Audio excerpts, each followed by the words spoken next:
को एक नए ऊंचाई के ऊपर बुलंदी पर पहुंचा चुके हैं, बल्कि दूसरों के लिए भी एक मिसाल बन चुके हैं। और आज ये हमारा और हमारी टीम का सौभाग्य कि हमारे साथ इस मंच पर कुछ ऐसे ही लीडर्स, कुछ ऐसे ही टीम लीडर्स जुड़ने वाले हैं अपनी टीम के साथ में, जिन्होंने कोविड काल में पहली और दूसरी वेव के दौरान ऐसे कार्य किए हैं जिनकी चर्चा चहुं ओर हुई, जिनकी मदद भली छोटी लगे उस वक्त, लेकिन जिसका असर बड़ा रहा है।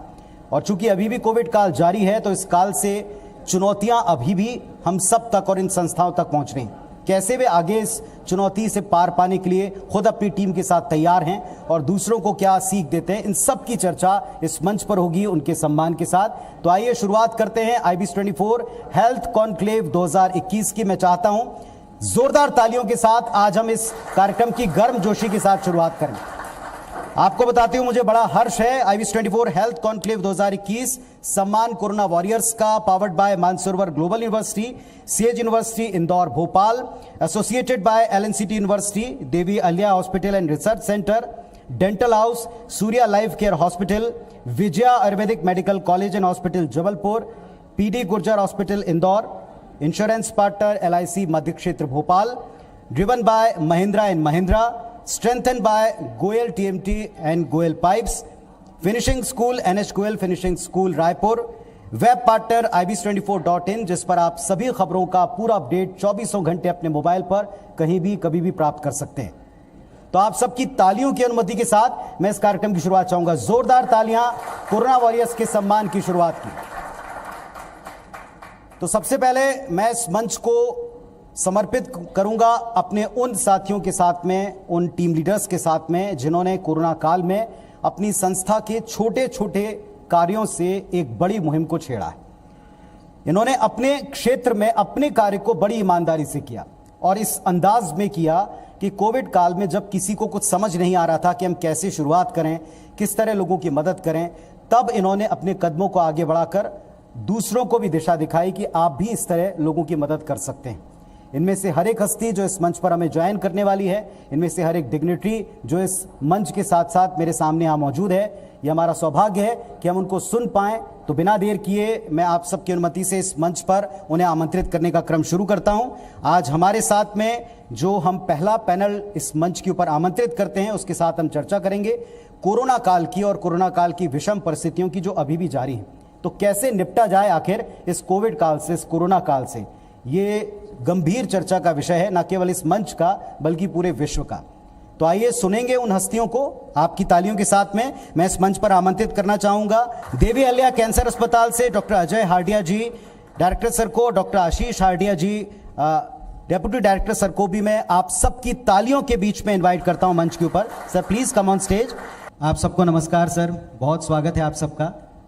और जैसा अभी हम चर्चा कर रहे थे कि वास्तव में हम लोगों के लिए एक बड़ा कठिन काल रहा है कोविड काल, और इस कोविड काल में सबसे बड़ा चैलेंज ये रहा है कि हम शुरुआत कैसे करें, हम कहाँ से शुरुआत करें। लेकिन अब बढ़ते बढ़ते हम खतरे के उस मुहाने तक आ चुके हैं कि हम नए नए चैलेंजेस को पा रहे हैं, लेकिन हम उस नए खतरे पर जाएं इसके पहले हमारे साथ डॉक्टर अजय हार्डिया जी, जिनका लंबा एक्सपीरियंस भी और इलेक्ट्रो होम्योपैथी में आपका सर एक्सपीरियंस रहा है।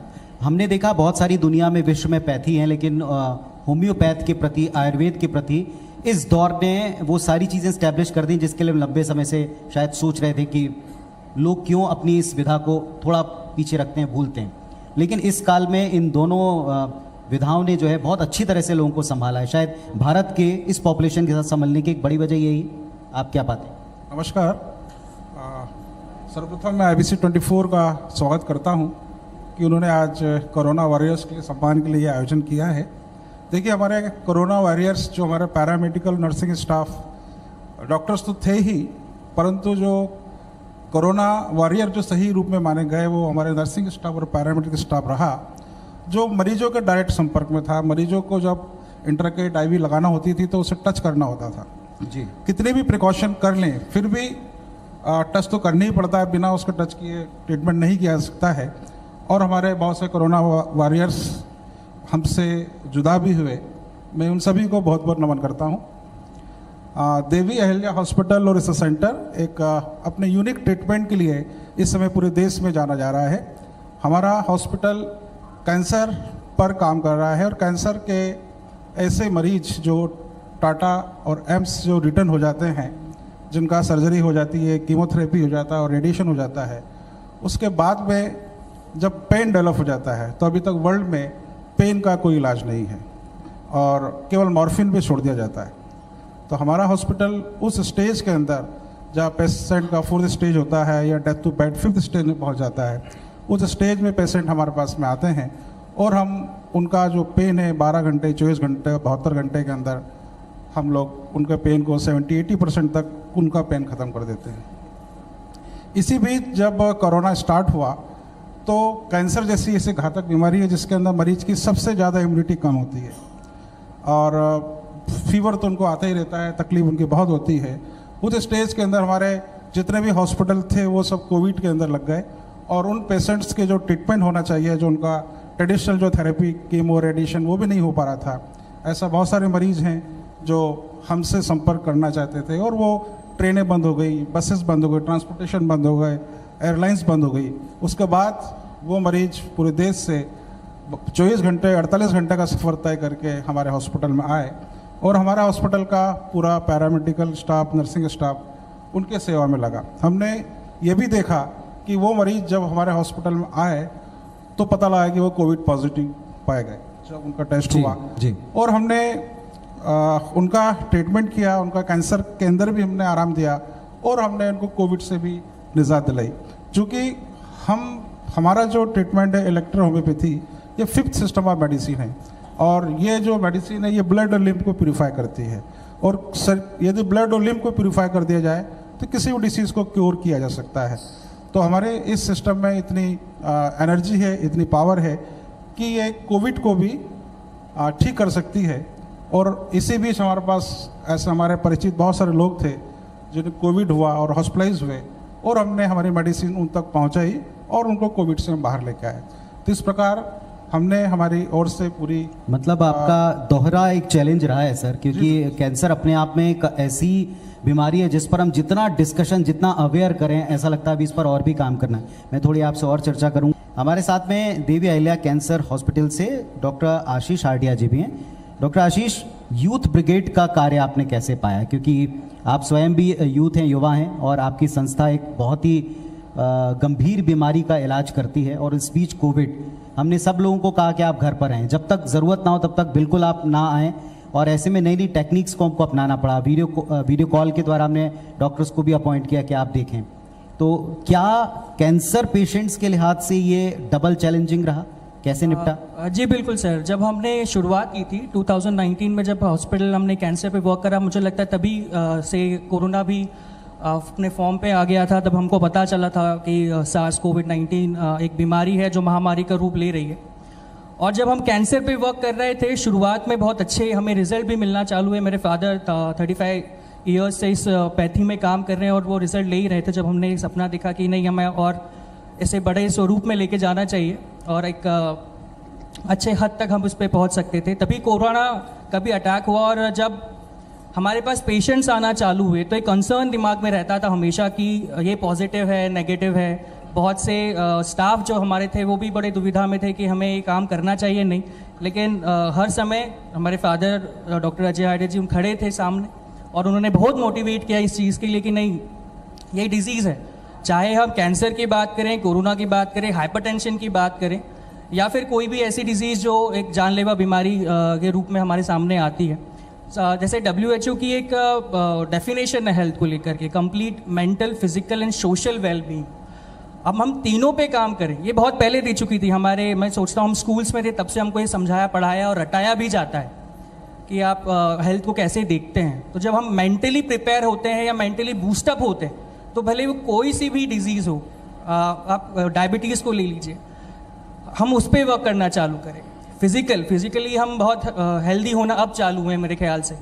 जब से कोरोना आया है तब से हम आयुर्वेद की तरफ भी गए हैं। जब एलोपैथी ने हमको देखा कि बहुत ये तो तामझाम बहुत ज़्यादा हो रहा है, अपने आप को अच्छा करने के लिए हम आयुर्वेद में गए, दूसरी चीज़ों में गए।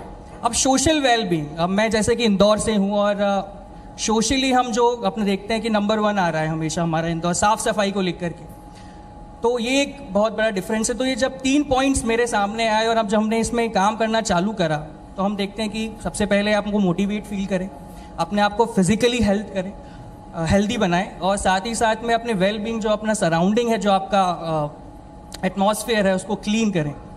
और इसी के साथ में जो हमारी न्यू थिंकिंग है, एज एन जैसे आपने मुझसे सवाल पूछा कि जो मैं न्यू जनरेशन में कैपेबिलिटी भी है और साथ ही साथ में हमारे पास सामने जो हमारे दिग्गज जो पुराने हमको सिखाने वाले खड़े हैं, जितने भी हमारे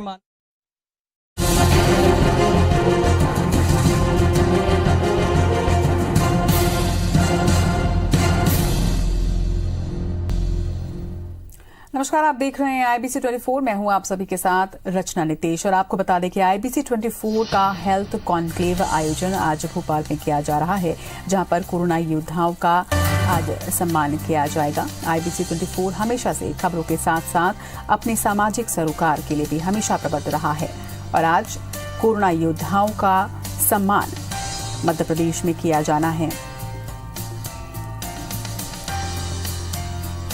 हेल्थ कॉन्क्लेव 2021 का ये आयोजन मध्य प्रदेश की राजधानी भोपाल में आज किया जा रहा है। आपको बता दें कि इस वक्त ये सीधी तस्वीरें आप भोपाल से देख रहे हैं। मंच पर इस वक्त पहुंच चुके हैं मंत्री विश्वास सारंग और इस वक्त दीप प्रज्वलित कर इस आयोजन की शुरुआत यहां पर हो रही है। कोरोना संकट काल में जिन्होंने अपने मानवता का परिचय देते हुए मंच है हेल्थ कॉन्क्लेव 2021। IBC 24 ने, जैसा वत्सल जी बता रहे थे, कि इस मंच ने और इस चैनल परिवार ने हमेशा से प्रयास किया है कि सामाजिक सरोकारों को सर्वोपरि रखें। और आदरणीय मंत्री महोदय भी जानते हैं कि चाहे किसी भी शासकीय योजना जिसका लोगों तक पहुंचना जरूरी है या फिर कोई जन जागृति का विषय, इसे IBC 24 पूरी गंभीरता और ईमानदारी से उठाता रहा है। चलिए शुरुआत करते हैं हमारे आज के इस खास कार्यक्रम की, जिसमें हम कोरोना वॉरियर्स का इस मंच के ऊपर सम्मान करने जा रहे हैं। और सबसे पहले हमारे साथ में यहाँ इस मंच पर OPS भदौरिया जी विशेष अतिथि के तौर पर नगरीय प्रशासन राज्य मंत्री पधार चुके हैं। जोरदार तालियां बजना चाहिए आपकी OPS भदौरिया जी के लिए। आदरणीय मंत्री जी, बहुत स्वागत है आपका। और मैं Atul Sharma ji, marketing eight MP, उनसे मैं रिक्वेस्ट करता हूं आदरणीय OPS भदौरिया सर का मंच के ऊपर स्वागत करें वे।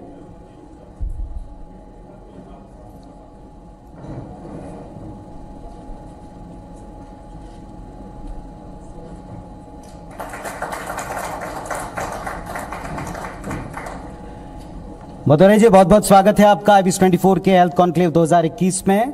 चलिए अब हम उस कार्य की तरफ जाते हैं।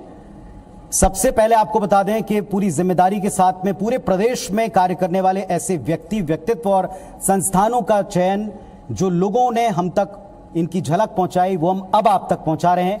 कैसे ये कोरोना वॉरियर्स कहलाए और क्या और किस तरह से एक छोटी सी कोशिश अभियान बनी। और आइए अब एक झलक देखते हैं देवी अहिल्या कैंसर हॉस्पिटल से डॉक्टर अजय हार्डिया जी, डायरेक्टर, और उनकी टीम के लिए हमने एक वीडियो तैयार किया। आइए देखते हैं।